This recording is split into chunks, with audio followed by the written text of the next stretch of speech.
Hi everyone, Jason here, community manager for the First Descendant. It's been a while since I did a dev note by myself, and today I'm here to talk about the recent Onslaught mode. The Onslaught mode beta, which ran for about 2 weeks starting April 16th, has come to an end. And as it was new endgame content for our game, a lot of Descendants jumped in to play it, and we received a wide range of feedback as a result. Comments such as the difficulty being too high, starting from difficulty stage 2, the balance being skewed towards certain descendants like Ultimate Fiesta, or the rewards feeling a bit underwhelming. All of which the dev team is fully aware of, and we know that there's still a lot that needs to be improved.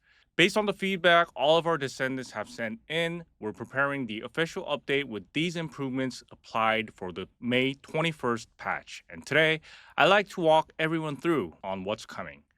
Before we begin, a huge thank you to everyone who participated in the beta and shared valuable feedback. So many descendants respond to the survey, and every single one of your responses became the starting point of these improvements. All right, let me share a few key takeaways from the results of the survey.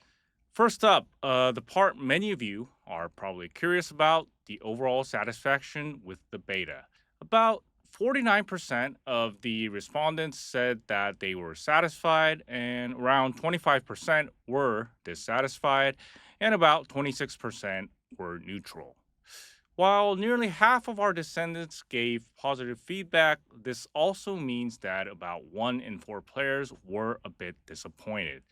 Through the improvements I'll be introducing in just a moment, the dev team will continue to work on Onslaught Mode to make it something even more descendants can enjoy.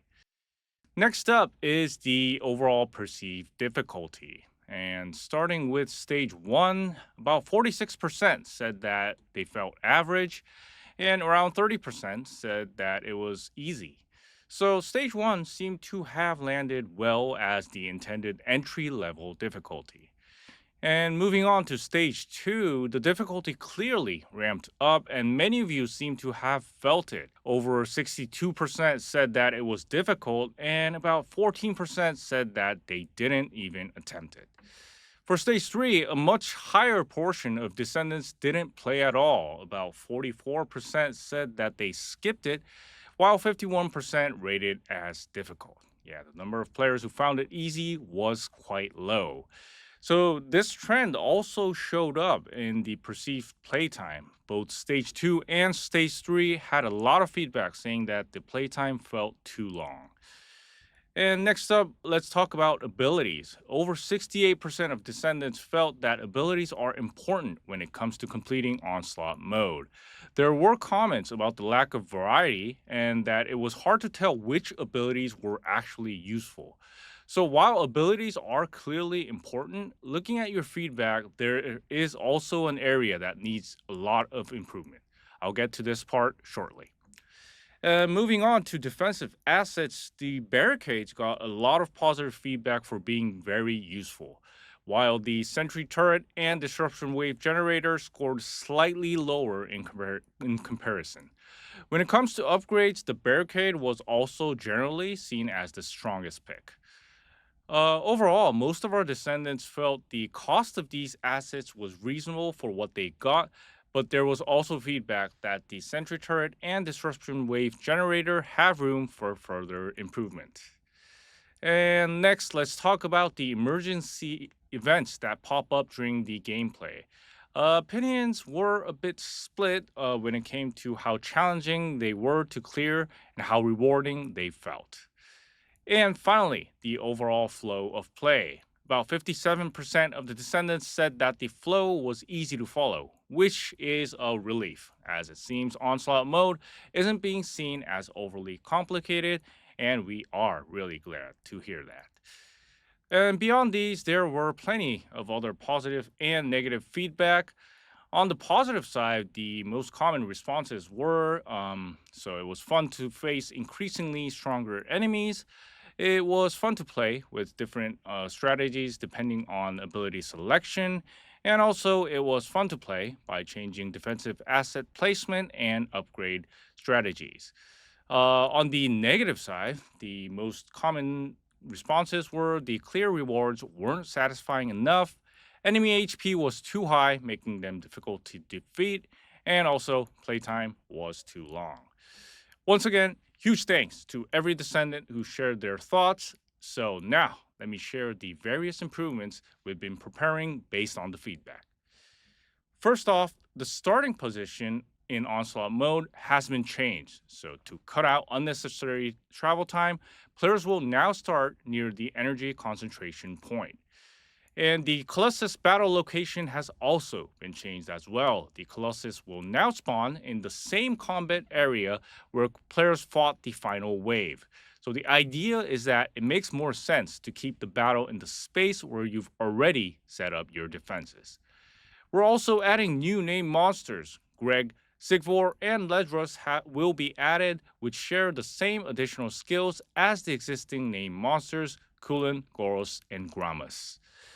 And next, a new scene showing the descendants when entering Onslaught mode will be added, along with new weekly challenges. By completing these challenges, players can earn extra rewards. We're also adding pick-up weapons that players can use against tyrants. These deal additional damage to tyrants, and players will be able to grab and use them during combat. And while this isn't part of the May 21st update, the emergency events will be getting some changes as well. Instead of just ending with a simple interaction like before, they'll include more layered conditions, pushing players to make more meaningful tactical choices in the middle of combat. We've also heard that the preparation time between waves felt too short, so we'll be adjusting that to give players a bit more time before the next wave kicks off. And next up, we're looking into more ways to spend amorphous dimensional fragments, and one feature that will be added is allowing players to interact with a certain object to call down a barrage that damages nearby enemies. We're also planning to change how players acquire amorphous dimensional fragments so that some of it will now drop when defeating champion monsters during combat. And last but not least, rewards. Yeah, we received a lot of feedback saying that the rewards in Onslaught mode felt a bit underwhelming.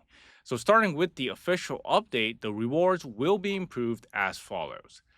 First, players can earn up to 4 Ancestors modules per week, each with guaranteed minimum options based on the stage that it is completed. So Stage 1 guarantees 2 rare options, Stage 2 guarantees 1 ultimate option, and Stage 3 guarantees 2 ultimate options on the Ancestors module. On top of that, the amount of superconductive cooling units players can earn at the end of each wave based on the stage difficulty will be increased as well. So, during the beta, there wasn't a strong reason to push for Stage 3 due to the rewards. But now, with the chance to earn more powerful Ancestors modules, Stage 3 is definitely worth taking on. Great, so that wraps up the results of the survey and improvements coming to Onslaught mode. Thank you again to all our descendants who joined the beta and shared their thoughts. With your help, we've been able to set a meaningful direction for these improvements. Onslaught mode officially launches on May 21st alongside the Season 3 Episode 4 update, so be sure to give it a try and let us know what you think. The dev team will continue updating Onslaught mode based on player feedback, so we'd really appreciate it if everyone continues to give us support. And one last thing, our next Dev Live will be on Tuesday, May 19th. We'll be sharing a variety of news regarding the May update, so be sure to join our live broadcast as well. So thank you for watching. I'll see everyone next week. Thank you.